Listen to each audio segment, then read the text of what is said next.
Alhamdulillah ala ni'amihi wa fadlih alladhi amarana birrida ala qada'ihi wa ikhtiyarih. Ashhadu an la ilaha illallah wahdahu la sharika lahu fi uluhiyyatihi wa rububiyyatihi, wa ashhadu anna sayyidana Muhammadan abduhu wa rasuluhu khairu khalqih. Sallallahu wa sallama ala sayyidina wa maulana Muhammadin nuri arsyih wa ala alihi wa ashabihi wa dzurriyyatihi wa atba'ihi, amma ba'du. Yang kita hormati dan kita cintai para habaib, para alim ulama, muhibbin, hadirin hadirat rahimakumullah. Pertama-tama kita memanjatkan puji dan syukur kehadirat Allah Subhanahu wa ta'ala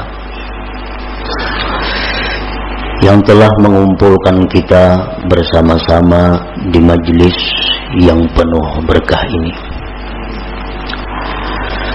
Dan semoga Allah selalu mengumpulkan kita di dalam tempat-tempat kebaikan dan takwa.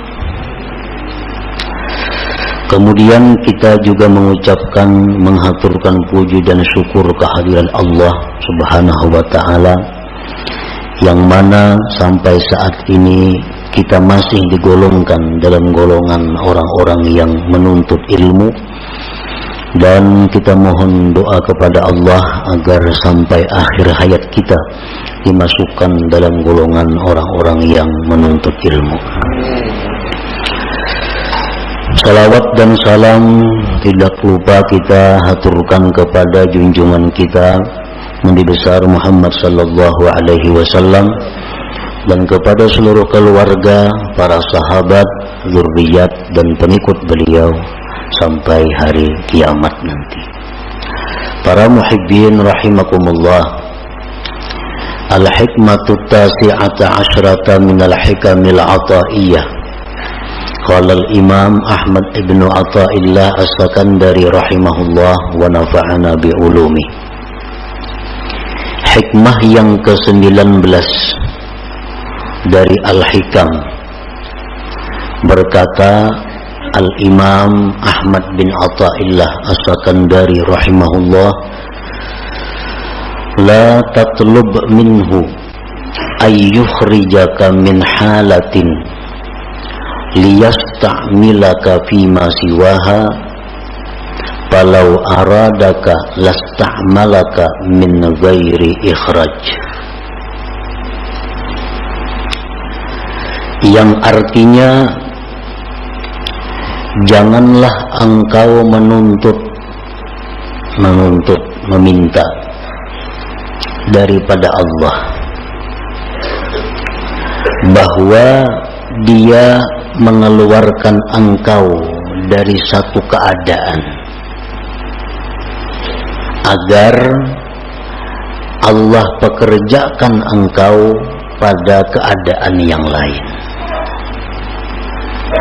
Jikalau Allah menghendaki engkau, niscaya Dia pekerjakan engkau tanpa melalui menuntut dikeluarkan. Itulah kurang lebih artinya hikmah yang ke-19 ini. Adapun penjabarannya adalah idza kana al-mar'u ala halatin la tuwafiqu gharadahu la yanbaghi lahu an yuridal khuruja minha bi nafsihi bi ayyatluba minhu subhanahu an yukhrijaha minha li anna hadha min at-takhir 'ala Allah subhanahu wa ta'ala, bal yanbaghi lahu husnul adab ma'ahu wa isaru muradihi ala ikhtiyarihi. Apabila adalah seorang hamba atas satu keadaan yang mana keadaan itu tidak sesuai dengan yang dimaksudnya. Apabila kita berada pada satu keadaan yang kada sesuai dengan keinginan kita, maka tidaklah patut, tidaklah layak bahwa menghendaki seorang hamba tadi keluar dari keadaan itu dengan dirinya sendiri, dengan bahwa dia menuntut dari Allah, bahwa Allah mengeluarkannya dari keadaan itu, karena ini merupakan dikti atas Allah Subhanahu wa ta'ala. Bahkan sayogianya semestinya bagi dia berbaik adab beserta Allah dan mengutamakan apa yang dikehendaki Allah atas pilihannya itu sendiri.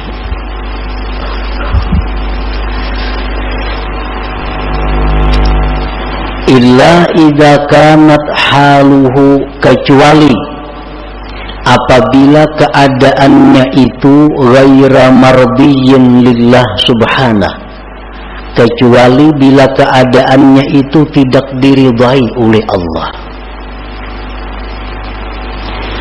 Au aikatan min wazaifihi diniyah wal amali bil a'mali shalihah, atau keadaan itu mencegah dia dari tugas-tugas keagamaannya dan beramal dengan amal-amal saleh, maka boleh bagi dia meminta kepada Allah bahwa Allah keluarkan dia dari keadaan yang demikian itu.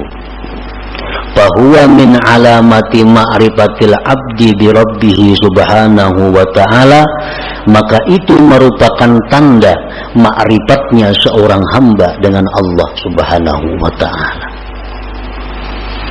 Nah, para muhibbin rahimakumullah, artinya kalau kita berada di suatu kondisi, di suatu keadaan, situasi yang tidak sesuai dengan keinginan kita, maka janganlah kita minta kepada Allah bahwa dipindah dari kondisi keadaan itu kepada keadaan lain. Jangan kita minta kepada Allah bahwa kita ini dipindahkan kepada keadaan yang lain, karena itu namanya adalah mendikti atas Allah. Hendaknya kita menerima keadaan itu dan berbaik adab beserta Allah, dan inilah merupakan pilihan Allah yang dia utamakan daripada pilihannya sendiri. Kecuali bila mana keadaan yang dia alami saat itu keadaan yang tidak diridai Allah, dia berada dalam situasi yang tidak diridai Allah, atau di dalam situasi keadaan yang mencegah dia melaksanakan tugas-tugas keagamaan atau beramal amal saleh. Nah, maka boleh baginya minta kepada Allah agar dikeluarkan dari situasi itu kepada keadaan yang lain.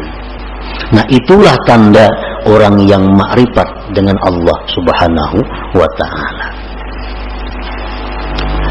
Nah, para muhibbin rahimakumullah, secara rinci lagi para ulama menjelaskan, fal arifu billah idza kana a'zab la yatamanna az-zawaj. Orang yang sudah kenal dengan Allah itu, apabila dia tidak mempunyai pasangan, baik bujang, duda, janda, dia tidak minta kepada Allah agar diberi jodoh. Nah, ini orang yang arif dengan Allah. Ini bujang atau duda atau janda, kada berpasangan lah. Nah itu ngarannya satu keadaan. Ini keadaannya bujang, keadaannya kada belaki, kada begini. Inya kada minta kepada Allah agar diberi jodoh, kada minta.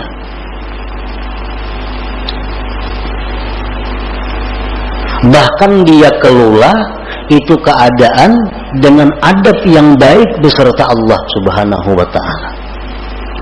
Artinya dia terima keadaan itu dengan baik dan dia menganggap inilah sudah pilihan Allah untuk diriku.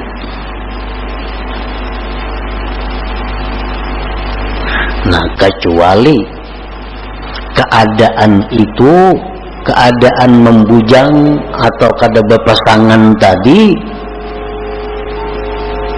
sudah mengganggu dia daripada ibadah kepada Allah. Sudah mengganggu dia untuk menjalankan tugas-tugas wirid-wiridnya. Orang kada berpasangan, banyak godaan-godaan, timbul kadang-kadang pikiran syahwat. Nah, dan keadaan itu terus mendesak sehingga membuat dia gelisah, membuat dia sembahyang kada khusyuk lagi, membuat wirid-wiridnya terlantar karena menahan godaan-godaan ini. Nah, kalau sudah demikian halnya, dia boleh minta kepada Allah agar diberi pasangan hidupnya. Nah, selama ibadahnya teratur baik, selama dia bisa menjaga diri dari hal-hal yang diharamkan, dia tidak akan minta jodoh kepada Allah, karena itu menganggap sudah pilihan Allah yang terbaik bagi dirinya. Nah, itu contoh orang bujang atau duda janda nang ma'rifat kepada Allah Subhanahu wa ta'ala. Ini kadang minta jodoh lawan Tuhan, apalagi mencari jodoh manusia ke situ kamari. Lawan Tuhan aja kadang minta jodohnya.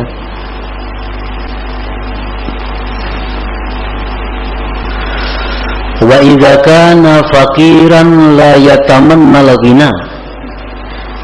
Apabila dia dalam keadaan fakir. Nah, ini orang yang arif dengan Allah. Dia fakir. Dia kada akan minta kepada Allah kekayaan. Dia terima kefakiran itu dengan ridha. Dan dia anggap inilah pilihan Allah untukku yang terbaik, aku menjadi orang fakir.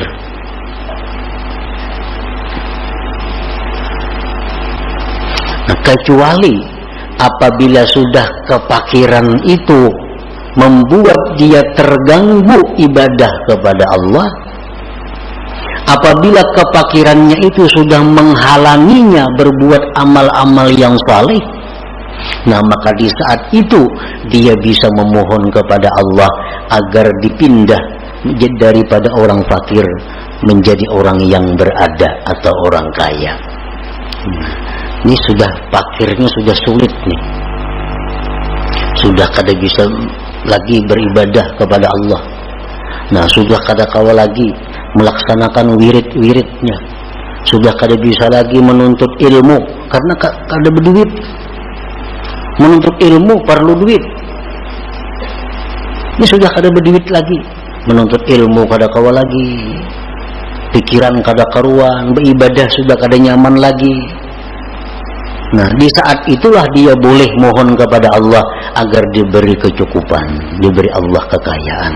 Selama kefakiran itu tidak menghalangi ibadahnya, selama kefakiran itu tidak menghalangi wirid-wirid agamanya, nah maka di saat itu dia riba dengan keadaan itu dan tidak minta agar dikayakan oleh Allah Subhanahu wa ta'ala.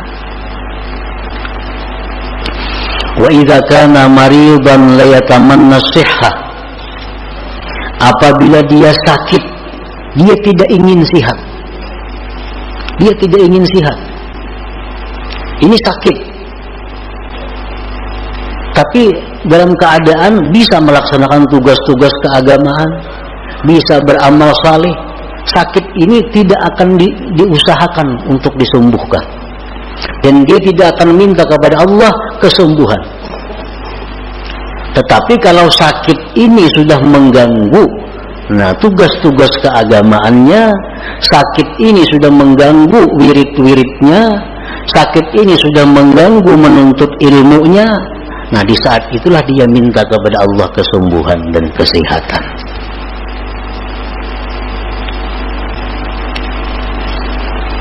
Nah demikian antara lain contoh-contohnya.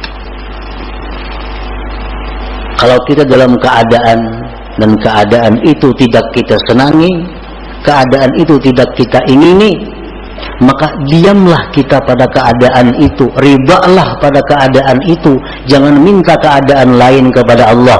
Kalau kita masih bisa beribadah kepada Allah, kalau kita masih bisa melaksanakan tugas-tugas keagamaan kita, nah itulah tandanya orang yang ma'rifat dengan Allah Subhanahu wa ta'ala.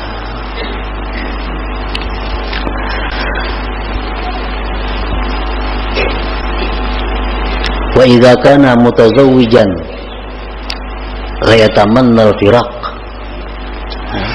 Kalau dia ini berpasangan, kalau dia mempunyai suami, dia mempunyai istri, dia tidak akan minta bercerai kepada Allah. Selama dalam berpasangan itu tidak mengganggu ibadahnya kepada Allah, selama tidak menghalangi untuk ketakwaan kepada Allah. Ini berisi bini sulit diurus. Ada kadang-kadang manusia diuji Tuhan dengan itu. Ada si bini-bini berisi laki susah, sulit diurus. Nah ini satu keadaan. Selama keadaan itu tidak mengganggu ibadahnya kepada Allah, selama keadaannya itu tidak mengganggu tugas-tugas keagamaannya, dia tidak akan minta berpisah, dia tidak akan minta bercerai karena ridha dengan keadaan itu. Nah tetapi kalau keadaan seperti ini sudah membuat seorang istri menjadi durhaka, kalau keadaan ini sudah membuat seorang istri jadi berdosa, nah maka seorang istri ini boleh minta kepada Allah agar dicarikan jalan keluar untuk bercerai dengan suami itu. Nah demikian pula suami, kalau sudah keadaan istri demikian membuat suami ini maksiat kepada Allah, membuat suami ini kada bisa lagi beribadah karena bini macam-macam. Nah di saat itulah suami minta kepada Allah diberi jalan keluar agar bisa bercerai dengan pasangan ini. Nah para muhibbin rahimakumullah, karena tidak sedikit seorang istri gara-gara suami dia menjadi maksiat kepada Allah, dan tidak sedikit seorang suami gara-gara istri jadi maksiat kepada Allah. Dan ini sudah terjadi sejak zaman Rasulullah Sallallahu Alaihi Wasallam. Ada salah seorang sahabat yang begitu hendak mati kada bisa mengucap la ilaha illallah. Kenapa sebabnya? Oh ternyata si sahabat Nabi ini seringkali menyakiti hati ibunya gara-gara mengutamakan istrinya. Nah ini istri yang membawa maksiat kepada Allah. Kalau kita sudah punya istri macam ini, hendak berbuat baik lawan ibu bapak, sarik. Nah, hendak memberi kuitan, sarik. Nah, ini membuat maksiat. Padahal kedudukan orang tua kita lebih utama daripada istri untuk seorang laki-laki. Untuk seorang laki-laki kedudukan orang tua lebih utama daripada istri. Kalau istri menghalangi demikian, berarti ini istri membawa maksiat. Nah di saat itulah dia minta kepada Allah agar diberi jalan keluar untuk meninggalkan istri itu. Nah demikian pula istri. Ini suami menyuruh ikan pakai pakaian ini, pakaian yang dilarang agama. Kada dituruti sarik laki ini, icam mustika ini, icam mustika itu, perintah-perintah laki ini bertentangan lawan agama. Nah berarti ini istri dalam keadaan yang tidak diridai Allah.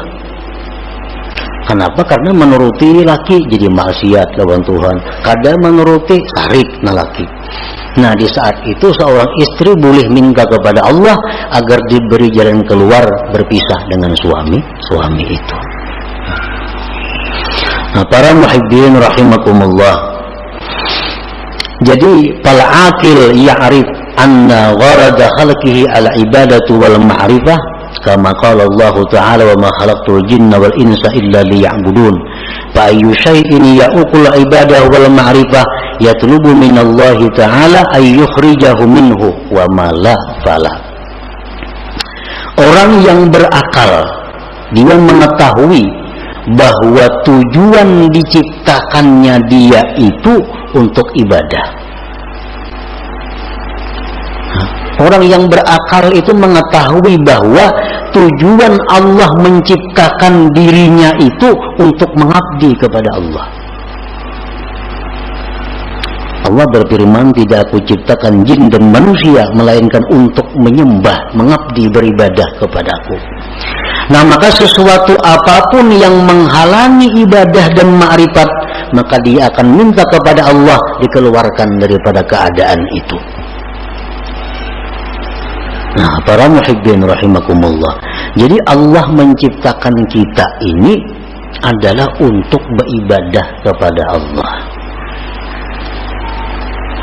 Dan kita kada bisa beribadah kepada Allah kalau kada punya sarana dan prasarananya. Allah sediakan kita ini usaha. Allah sediakan kita pekerjaan. Allah sediakan kita macam-macam. Untuk apa? Agar semua itu membawa kepada ibadah. Nah, itu tujuan hidup yang diketahui oleh orang yang berakal. Lalu apapun pekerjaan, apapun keadaan yang menghalangi tujuannya itu ibadah, dia akan mundur dari keadaan itu dan berpindah kepada keadaan yang lain. Nah, ini orang yang berakal. Jadi tujuan hidup ini bukan kita berdagang, bukan. Tujuan hidup belaki, bukan. Tujuan hidup babini, bukan. Tujuan hidup berusaha, bukan. Nah, usaha suami istri itu hanya jalan untuk beribadah kepada Allah. Kalau semua ini menghalangi ibadah, berarti mesti ditinggalkan, dicari jalan yang lain. Nah, para muhibbin rahimakumullah. Nah, disitulah kita merenungi, disitulah kita disuruh tafakkur. Apakah selama ini aku hidup hanya untuk dunia atau aku hidup untuk ibadah? Bila mana aku hidup untuk dunia, berarti aku menyalahi kudrat diriku, fitrah diriku. Bila aku hidup untuk ibadah, berarti aku di jalan yang benar. Nah, jadi silahkan berdagang, silahkan berusaha, tapi ingat, usaha ini diciptakan Allah untuk ibadah. Nah, silahkan bergaul, silahkan berkawan, asal semua itu membawa kepada ibadah. Nah, jadi apapun pekerjaan, apapun keadaan yang menghalangi kita ibadah, itu mesti kita ditinggalkan, mesti kita tinggalkan. Kalau kita tidak ingin rugi di dunia dan akhirat. Jangan sampai kita ini dilalaikan oleh hal-hal yang sifatnya duniawi. Ya ayyuhalladzina amanu la tulhikum amwalukum wala auladukum an dzikrillah wa may yaf'al dzalika fa ulaika humul khasirun. Hai orang-orang yang beriman, Allah mengkhitab kepada orang beriman. Yang kada beriman kada diurus Tuhan. Ujar Tuhan, janganlah melalaikan akan kamu, harta kamu, anak kamu daripada zikrillah. Artinya jangan sampai kita mengurus harta, kita mengurus anak, kita lupa kepada Allah. Bila demikian halnya, Allah menyatakan kita rugi. Kalau sudah Allah menyatakan rugi itu, ya rugi yang sebenarnya. Bujur-bujur rugi artinya. Nah, itu artinya Allah bukan melarang kita mengelola harta. Allah bukan melarang kita mengelola anak. Tetapi yang dilarang Allah, jangan sampai itu melalaikan kita daripada zikrillah, daripada mengingat Allah. Karena mau urus harta kada tersembahyang, karena mau urus harta sembahyang taqadha, karena mau urus harta kada tersembahyang sunat, karena mau urus harta kada tersembahyang tahajud, karena mau urus harta kada sempat menuntut ilmu. Nah, ini yang dikatakan rugi, ujar Tuhan. Ayo urus harta, sebuah bisi perusahaan Allah kada melarang, tapi sembahyangnya aktif, wiridnya tabaja, menuntut ilmunya jalan. Itu yang dimaksud dengan ya ayyuhalladzina amanu la tulhikum amwalukum wala auladukum an dzikrillah. Walhasil selama kita mengejar atau menuntut atau mencari dunia, lalu kita ketinggalan satu kali zikrullah, itu sudah rugi. Sudah rugi. Kenapa? Karena zikrullah yang sekali kita ucapkan itu kekal. Kekal. Arti sampai akhirat bisa kita nikmati, bisa kita dapatkan manfaatnya. Sedangkan harta yang kita urus mati-matian ini, begitu kita mati, kita kada akan bisa dapat menikmatinya. Nah, itulah yang dikatakan Nabi Sulaiman alaihissalam. Begitu Nabi Sulaiman ini pawai dengan kekayaan-kekayaannya, rakyat berkata, wah, alangkah untungnya Sulaiman, alangkah hebatnya Sulaiman punya harta sedemikian. Sulaiman berkata, wahai rakyat, satu kalimat yang kamu ucapkan subhanallah lebih berharga dari semua yang kumiliki ini. Kenapa sebabnya? Karena subhanallah yang kamu ucapkan itu kekal sampai ke akhirat, kau akan bisa menikmatinya. Sedangkan yang kupunya ini adalah akan hilang binasa begitu aku mati.